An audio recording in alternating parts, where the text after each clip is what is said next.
Hey folks, today I want to talk a little bit about my Smith & Wesson Model 69. It's a 5-shot 44 Magnum. You can see it's unloaded. And it's a great little gun. This has got the smaller, I think it's a 2 1/4 inch barrel or so. And it is a beast. I can tell you that. It has some pretty good recoil. I think when you buy a box of 50 rounds, that'll probably last you 4 or 5 trips to the range. Because quite honestly, after shooting 2 cylinders through it of full house Magnum rounds, I was ready to move on to the next gun. But I wanted to use this as a backup.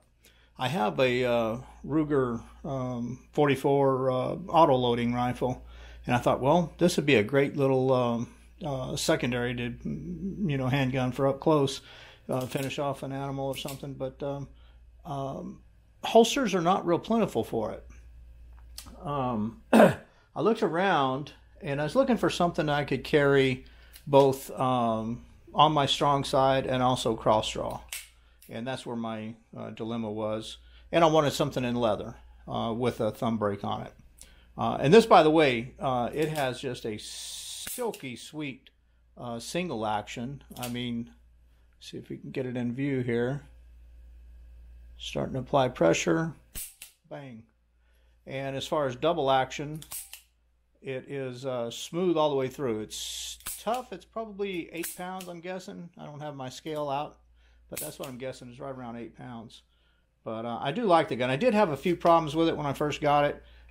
Basically on my third round, it had the third round that I fired, it had some shaving, whereas the round would leave the cylinder and enter, the projectile will enter into your breech right here.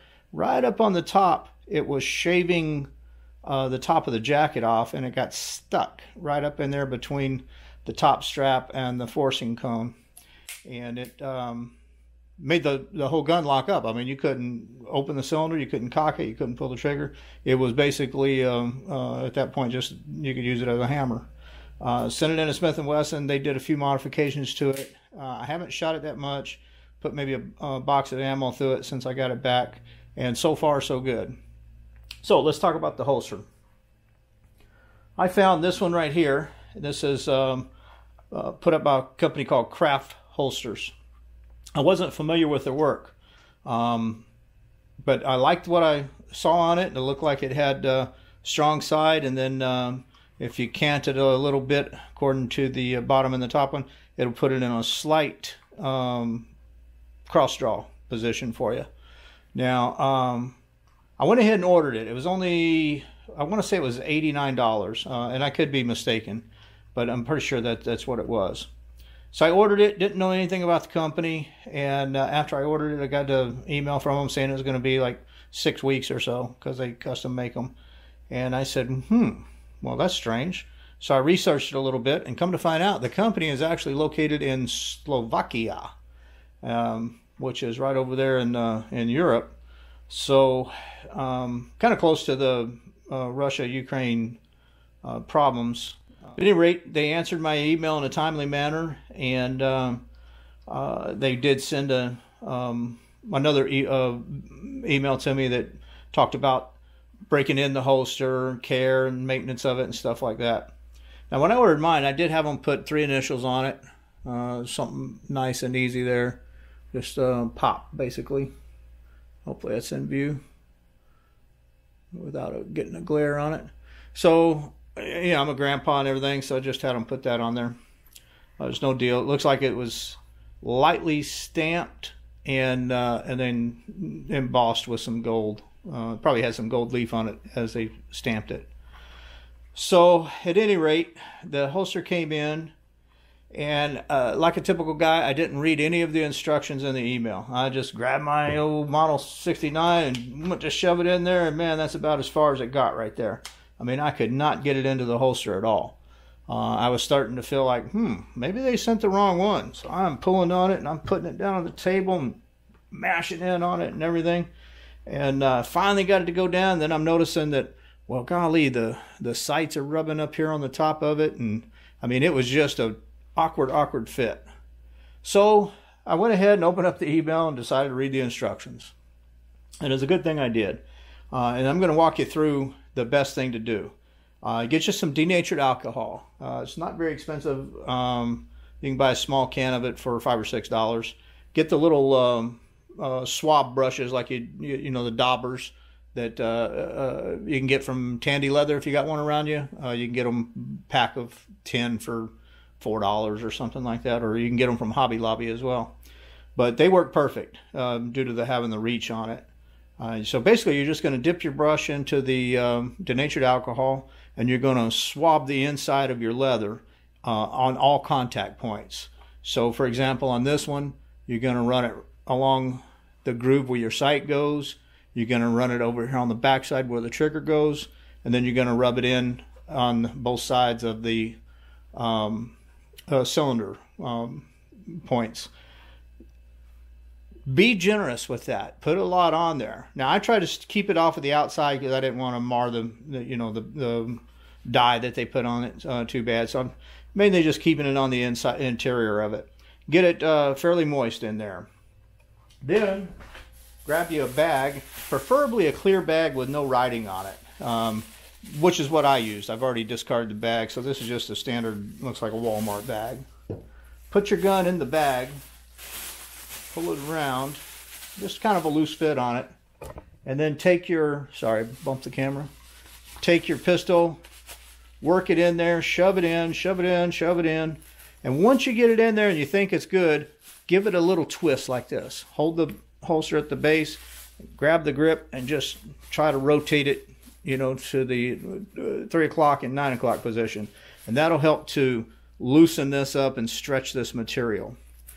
Get it in there as far as you can. Then for the top strap, you're going to want to soak this up real good with your daub on that denatured alcohol, and as you got the holster in, you're going to grab the tab and you're going to pull it towards you. Just keep pulling it and kind of jiggle it like that. Now don't get crazy with it and start going way forward or way backwards, because it is just a thin piece of leather and you can definitely do some damage. So just grab it and just kind of gently pull it, well, I shouldn't say gently, firmly pull it towards you, and wrap it around that hammer, and then your snap will finally make contact.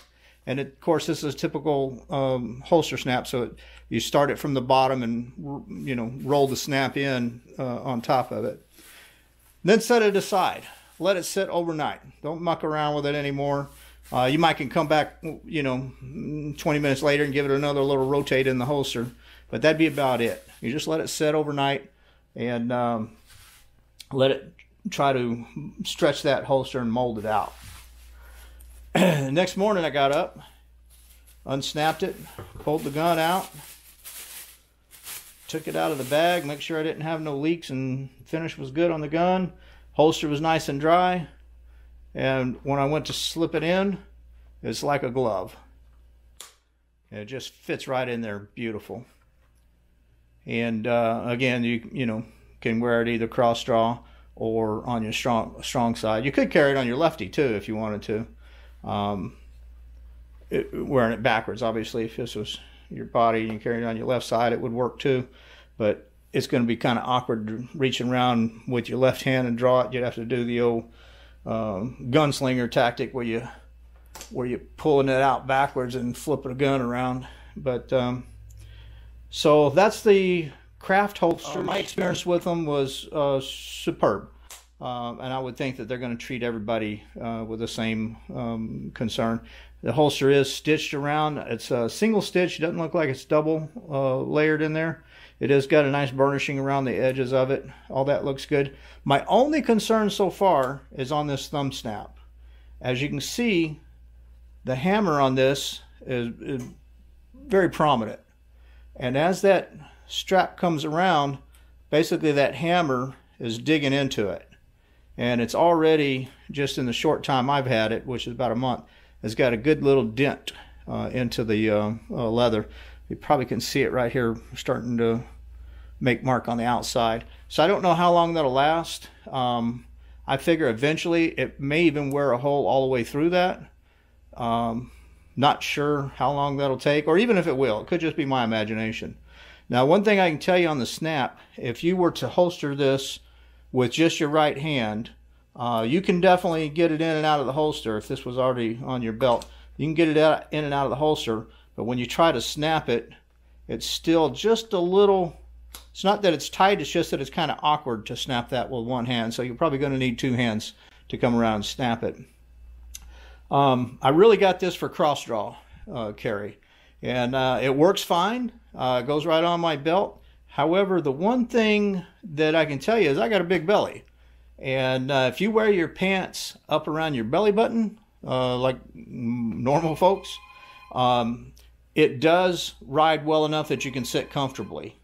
My pants ride down on my hips because my belly's too big for the breeches to stay up if I put them around my belly button. So where I wear my pants at when I put it on, it definitely, this digs into my thigh, and this digs into my gut. So I don't know that it would be suitable for carrying long distance in a car or something like that, cross draw, unless you have your britches up, or your belt anyway, up in your normal belly button area where you should be wearing your pants.